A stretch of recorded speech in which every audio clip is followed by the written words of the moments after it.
Hey, everybody. I'm Tony Buffum, co-founder, chief strategy officer at Human Cloud.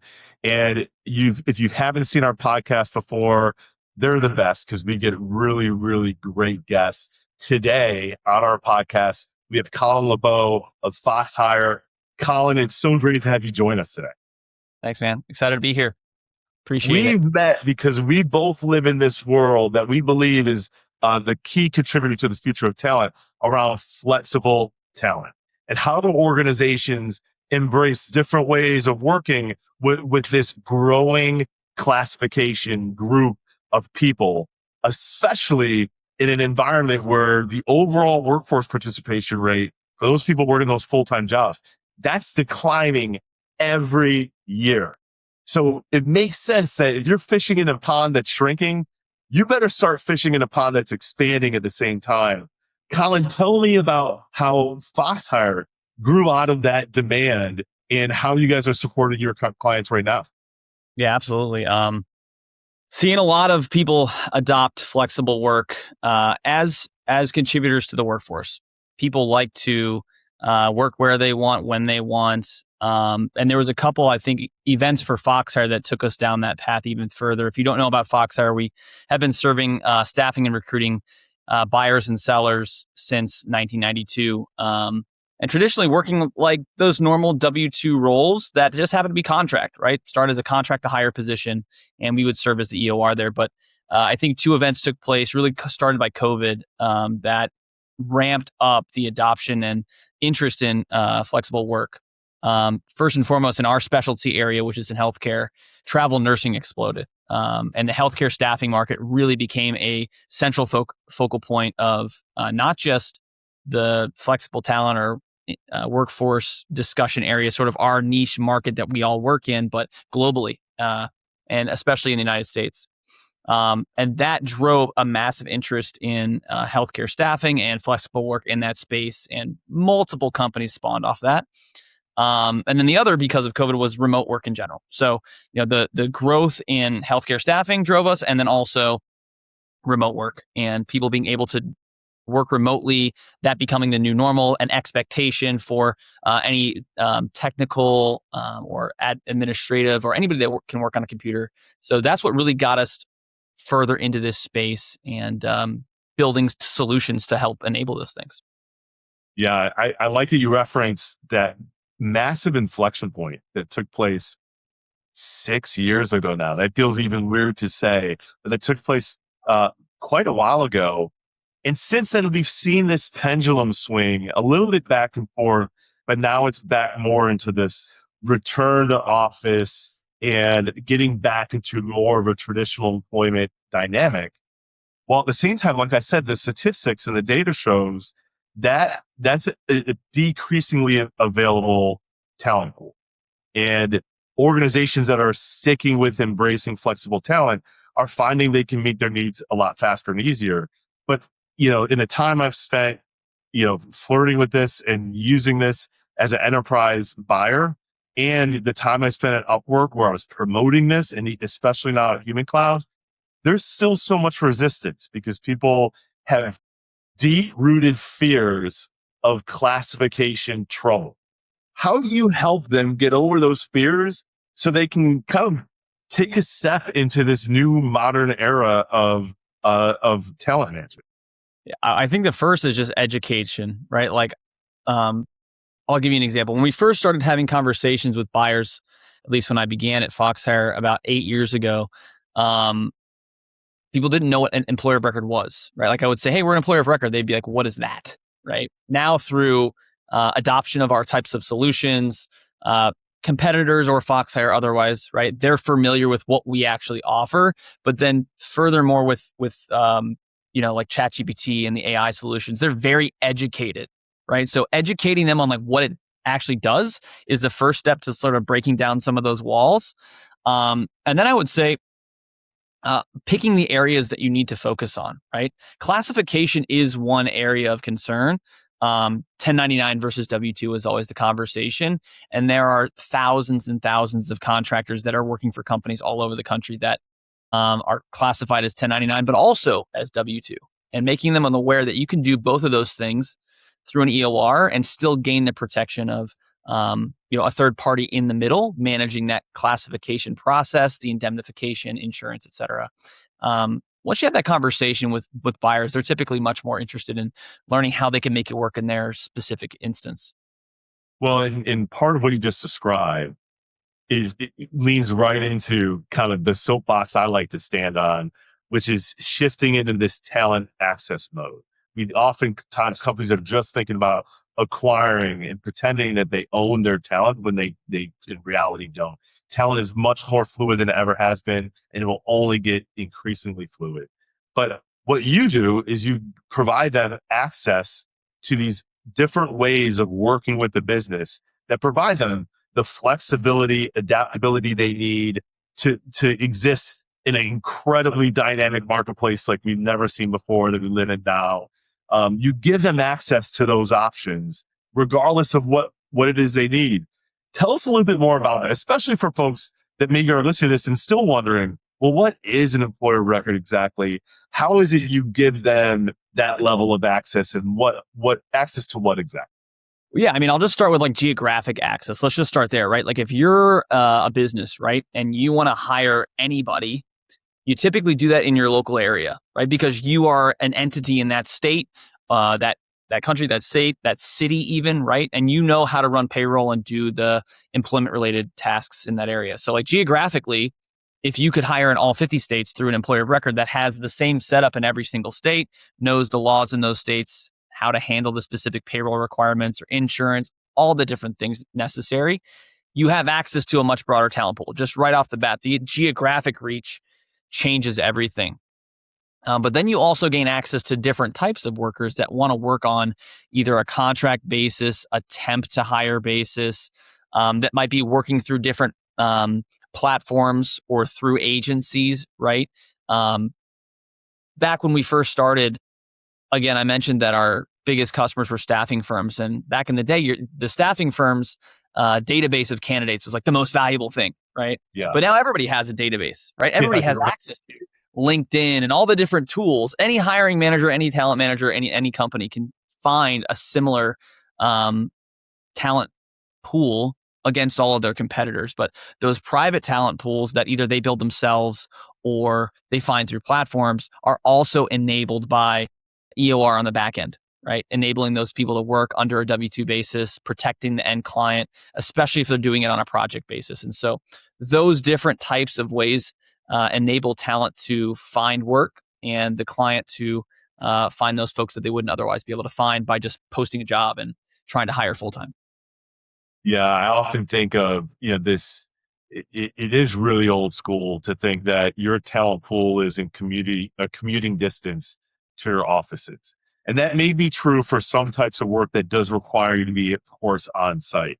But so much work across every industry can be done anywhere as long as it's behind a computer, and has, fast and efficient access to the internet. Frankly, then you could do a lot of these jobs anywhere in the world.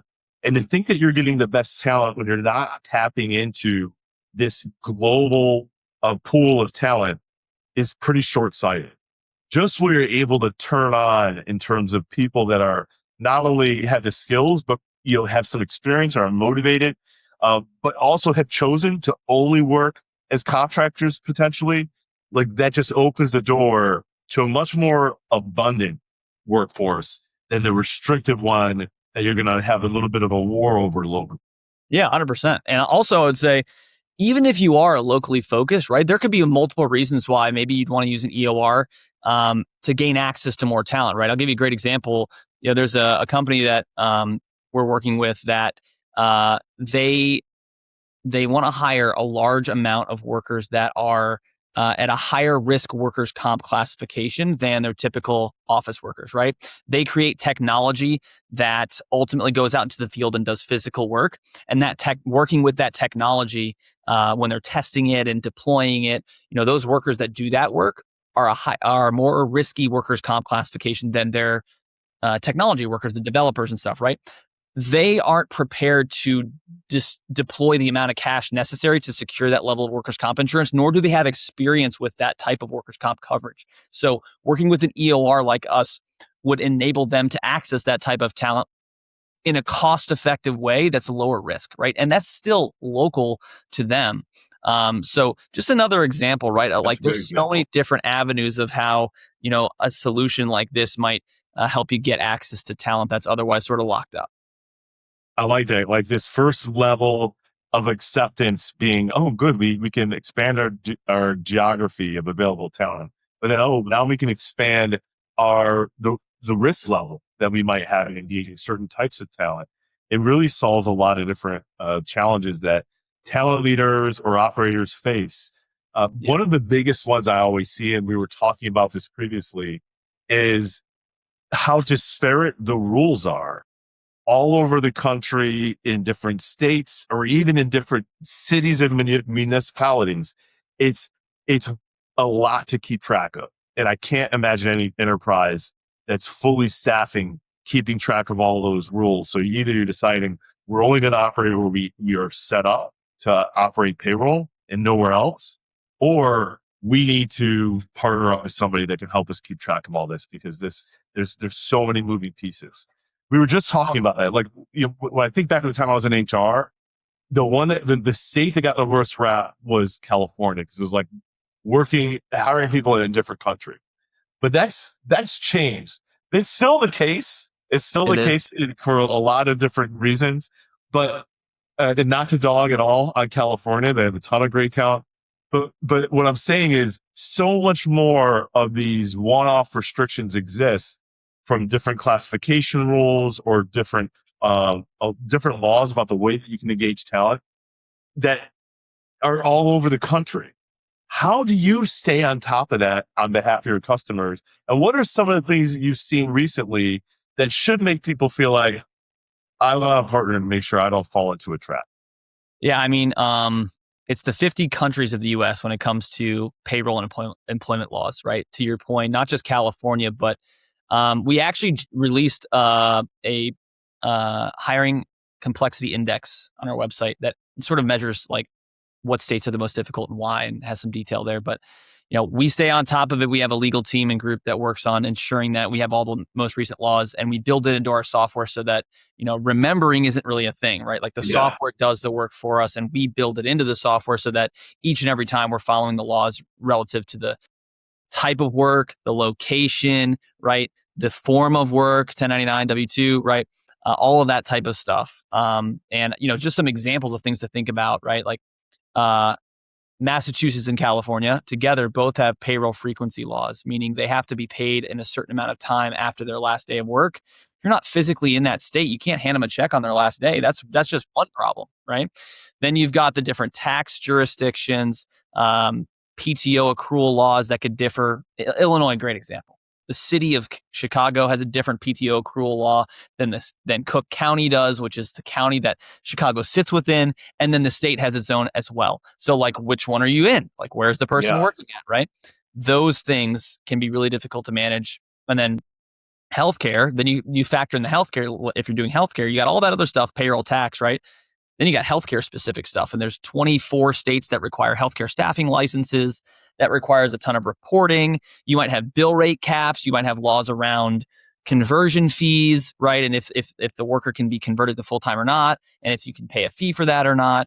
And for staffing firms in New York, as an example, there's legislation out there to cap not just bill rate amounts, but margins. And so all of these things are things you've got to factor in when you think about hiring in any given state or city, and tracking it all if you wanted to hire across all 50 states is really, really difficult if you're just trying to also run your own business.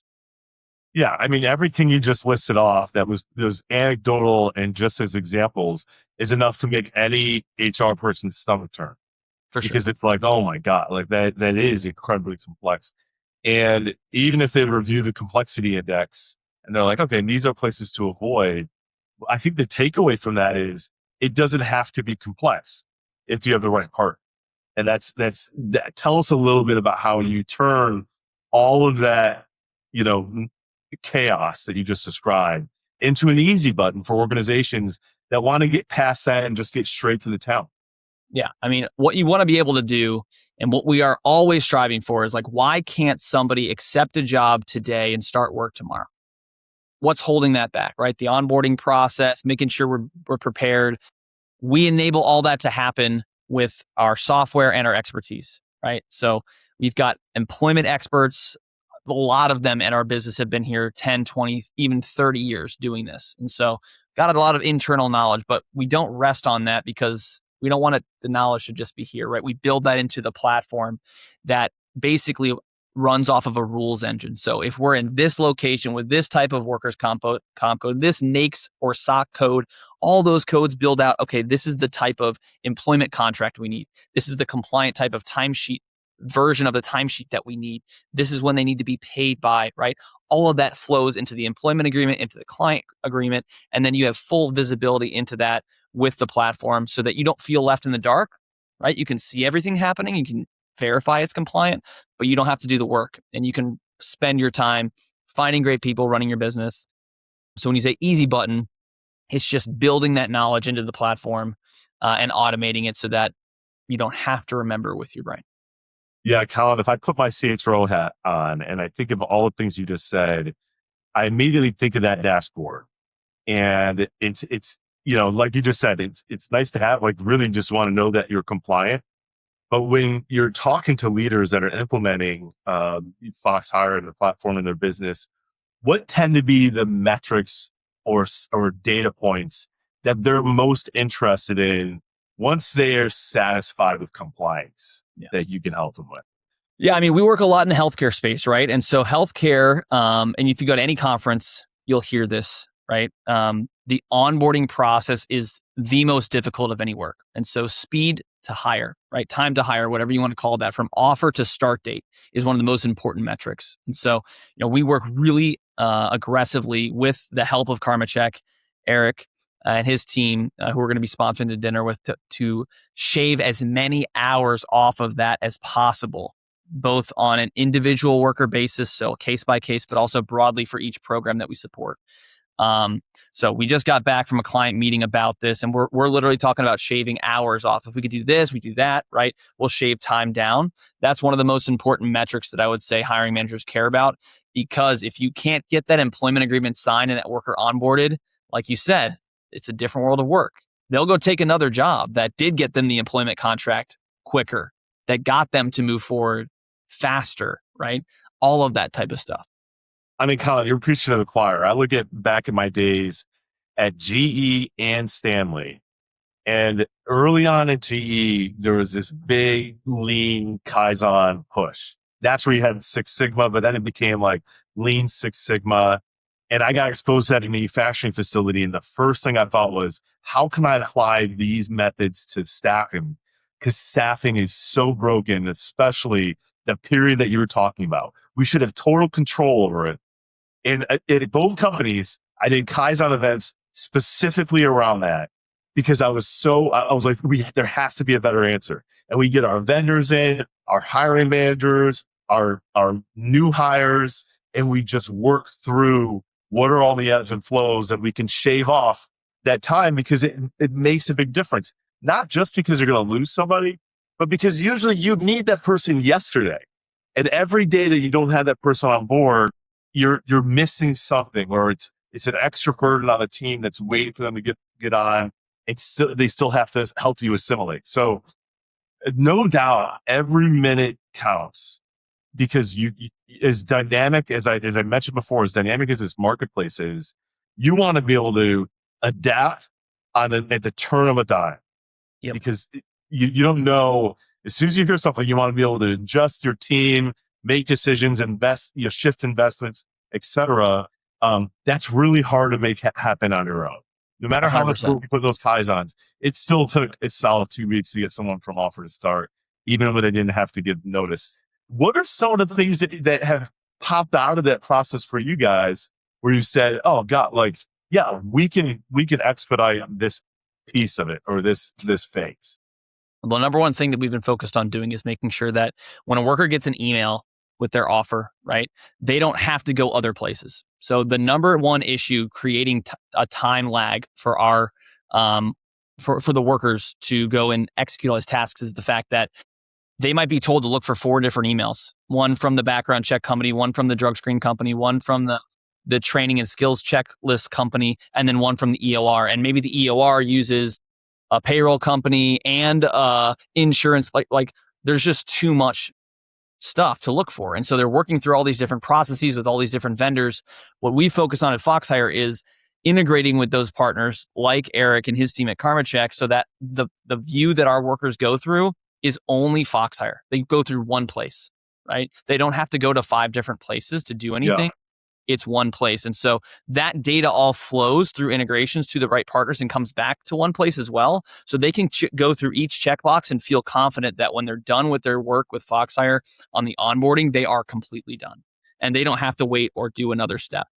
That's the number one area we've been able to make a lot of strides and speed things up, because when you aren't integrated, you're doing that transfer of data manually. And then that takes time on your end or the vendor's end, and it just slows things down.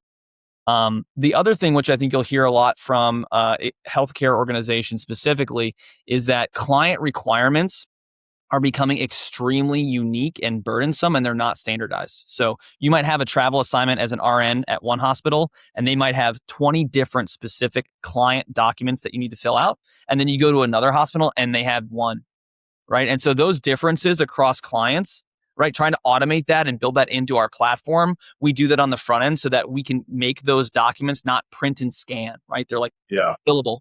It's a form that you fill out. But also we're asking these clients to tell us, do you really need this information? Can we reduce the amount of unique requirements that your facility has in order to make it easier for us to get you talent? Because a lot of those requirements come from other organizations forcing it on them, like the Joint Commission as an example. So we're working sort of both ends of that spectrum on our end and their end to shorten down the life cycle and speed things up. How many travel nurses are listening to this podcast? Yeah. I know a couple that maybe are, but man, it's probably the folks that are in staffing or talent management or hospitals, doctors' office, et cetera, whatever, that are listening. But I say that because I know they have to be thinking, oh my God, that would be so much better, because it is overwhelming. And when you think of the candidate experience, oftentimes travel nurses are relocating, or they're at least shifting cities. They have to learn a whole new hospital. They got to do a lot more than just find out where the bathrooms are. They have to understand the protocols and to get to know the staff so they can be effective, because they're dealing with lives. And the last thing you want to worry about is paperwork in order to help get started so they can get paid on time. So making that experience better for the candidate, it's no doubt it helps them also get to speed, get to that point of productivity even faster once they join. 100%. And then the clients are saying, let's just say it is going slow, or things they aren't making as many hires as they'd like, right? They're asking either their vendor management system or their MSP partner or their staffing partners, like, why can't we get more people in here? And it's like, well, as an example, this is a true story, right? You guys have this form that you asked us to have our workers fill out, and this one worker filled it out. And then you said, oh, wait, I need this other one filled out because it needs to be the most up-to-date one. And you look at the form, and the only thing that changed was the footer. And the footer said, reviewed this month instead of last month, right? That's truly a Joint Commission requirement that all docs are up to date. So then you call the worker and you say, hey, can you fill this out? And it's like, I just filled that out. And you're like, oh, okay, I know, but this is the correct one. It's like, okay, well, I have 2 crying babies here in my arms. I work this job that you're asking me to work. Like, you got to help me out here, right? And that's what we're trying to, like, in real life, trying to stop from happening and automate and streamline so that we can make that experience better. And then the hospitals and the clients, they get workers faster and more happy to work there if we can avoid those things. Now, Colin, in this time I've spent in this space, one thing I've learned is there's this progression from a buyer perspective around appreciating the value prop. And to me, as a practitioner, admittedly, it always started as help me understand how I can have better control of my costs. And of course, ideally save money. Like costs, the payment terms, those were like the starting point for me as a buyer. But then as I started to get experience and use it, what I quickly realized is the true value prop is what you just described, speed to talent. Like that more than makes up for whatever you thought you were going to save in a cost reduction. Because when you get people in faster and they can have an impact faster, whether it's a product launch that's now on time or would have been delayed, or at least you mitigated that delay, or it's a reduced burden on the rest of the team that's already overstretched. And now you finally have full staffing and people can be fully engaged and they can deliver their, whatever it is. Speed to talent to me is the most important value prop. But the fact of the matter is, a lot of people start at the same place I used to. What's your story around helping them understand that cost narrative as it relates to EORs compared to other options? Yeah, I mean, I think it depends on the buyer. I think that, you got to ask yourself, like, what's the cost of an open seat versus paying for what we're talking about, right? But let's just talk about the cost of employment, right? So I'll start with a staffing firm, like a staffing firm looking to partner with us. The cost of employment, for the most part, is standardized, right? FICA, FUTA, SUTA, workers' comp, those taxes and insurance, and then benefits, right?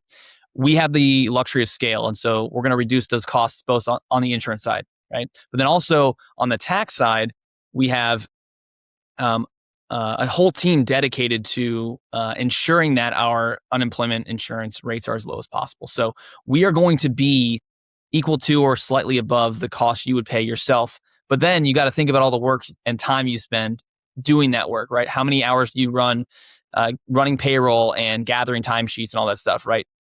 We're going to do it so much faster, so much better, and you're not going to save money comparatively. So I think that's just one example. Well, But if it's at the same time, you're going to do that faster, better, usually at a lower cost, in something that, as a company, what you're doing for them is not their competitive advantage. No, this is not what they want to be experts in, or else they'd be your competitor. Spend your time finding people. That's what you're best at, right? Yeah, and delivering your products or services, and don't be worrying about that administrative piece. But not only can you add that efficiency or that streamline, but like we talked about earlier, you also you turn on all this other talent that you now have access to, and that's that other buyer group. More than a silver lining. 100%, and that's that other buyer group, right? You think about the other buyer group, not the staffing firms, but the organizations that need talent. Right? The scale that they're going to have comparative to a staffing firm is much higher normally. And that scale comes with increased risk. So how would you price the risk of a catastrophic workers' comp claim, or a PAGA lawsuit in California, right? Or a misclassification class action suit in Illinois?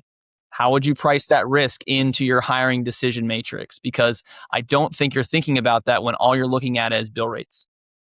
Yeah, I think classification, penalty, fee, lawsuit headlines are probably the number one thing that drives people to go, okay, I think I need help with this. I don't want to face that. I want to mitigate that risk as much as possible, but I'm not an expert. Where can I get help? Yeah, exactly. So go ahead. No, I was just saying, yeah, exactly. I mean, it's not about, I mean, I think people try to sell that fear of like, it's going to happen to you, right? It could, right? But it's not just one thing, right? It's more about what you don't know that you don't know. There's so many areas that could be a risk that you're not even seeing. And so our role in these conversations around risk is less about like making fear, uncertainty, doubt creep in, and more about, hey, like there's just a blind spot and we could be a really good partner to you to help you understand where those things are. And then from there, like what populations might you want to de-risk yourselves from compared to just, hey, you guys will never figure this out. It's too scary. Let's just go with an EOR. Well, listen, that's why I described it earlier as an easy button. It really is a relief to take all of those things that we talked about, the headlines, whether it could happen to you or not, and put that aside so you can focus on what's really important. And that's all has to do with the how, but what's the most important is the what and the who. And that's what you guys enable. I'm curious, you mentioned before, and I think it's great. I encourage people to check out this complexity index. After doing that research, and since then, what do you see as we go forward? This is where I want to wrap up Colin's view of the future. Looking into your crystal ball, what are some of the most important trends or data sets that you're interested as it relates to this space that we work in? Yeah, I think for me, The onboarding piece is very, very interesting. I think there needs to be some disruptive solutions built for that specifically. My if I had to put money on it, I would venture to guess that the blockchain and AI will combine to help enable some type of onboarding solution that lives within like a digital wallet. So the concept being that the worker owns their own work product and their identity as a worker, inclusive of their formal ID documents, their credentials, their vaccine records, anything necessary to get a job. And I think that would then speed up onboarding if there's a trust-based solution in place, i.e. the blockchain that allows employers to quickly access those things without having to run a background check, drug screen every single time with a new vendor every time. I think that would really speed things up, and that's where I think the future's going there. As far as employment, I think it's going to continue to get harder, right? And when we first, when I first started, even going back, speaking to our founder, right? It's like every time a new law came out, we would be frustrated, like, gosh, they're just making it harder. But now it's like, okay, well, that just increases the value of solutions like ours in the market. And unfortunately, that's going to continue to happen. And so I think employment is not going to get easier. It's going to get harder. More and more regulations will come into play around all types of areas that touch employment, unless there's a radical shift in how, states and the federal government approach that. So I would say there's going to have to be more sophisticated solutions to handle those things and simplify them. Yeah, I think like any kind of technology, a lot of this change that we're seeing with the labor market and this dynamic is, to me, very much driven by technology. The way that technology changes the way that we interact with work and employers. And we often see that regulations are so slow on that adoption curve, catching up with what's happening in real life. And so we're starting to see that more and more, in the same way that we haven't even begun to see, what's going to happen with AI from a regulatory standpoint, which maybe that should also speed up. But at least for us in this space, it stands to reason that the new normal is increasing complexity as different governing territories figure out how they feel about what this means for their constituents, and how do they make sure, for them, one of the things they care the most about is how do we make sure we're getting all the taxes we deserve. That's really what they're motivated by. Yeah. But it's also, how do we make this work for our people if this is how they actually want to work, if this is a part of the reality. So it's great that you guys are part of that.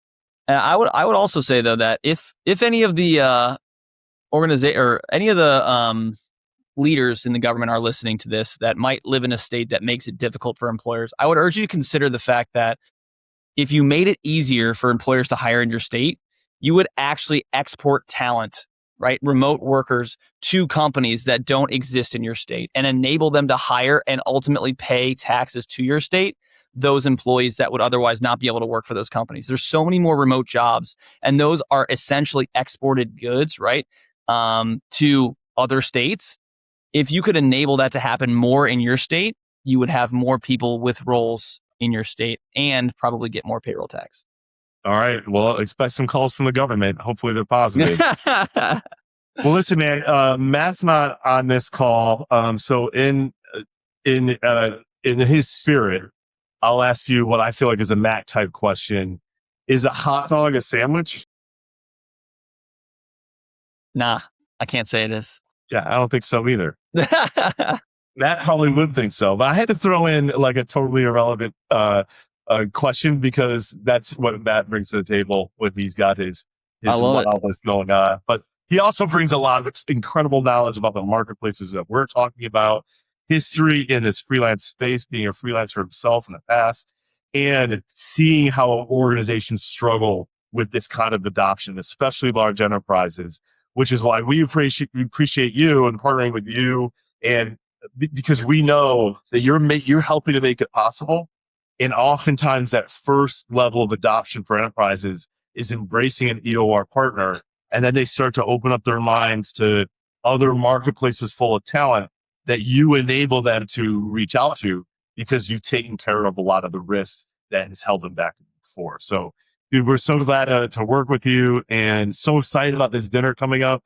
If anybody heard this and liked that conversation, you're going to be in Dallas, you're going to love having dinner with us. So reach out. Colin, anything left that you want to share with our listeners? No, man, really excited for the dinner. I'm definitely going to get the same thing I had last time because it was great. So looking forward to it. Yeah. What did you get last time? Do you remember? I just had the steak. It was awesome. Yeah, I got a filet last time too. They're awesome. How do people get in touch with you, and how do they get in touch with FoxHire? Yeah, FoxHire.com or find me on LinkedIn, Colin LaBeau. Happy to chat. I'm always happy to chat with you too, man. Thanks a lot for your time. We're recording this on a Friday, so have a great weekend. You too, man. Thanks.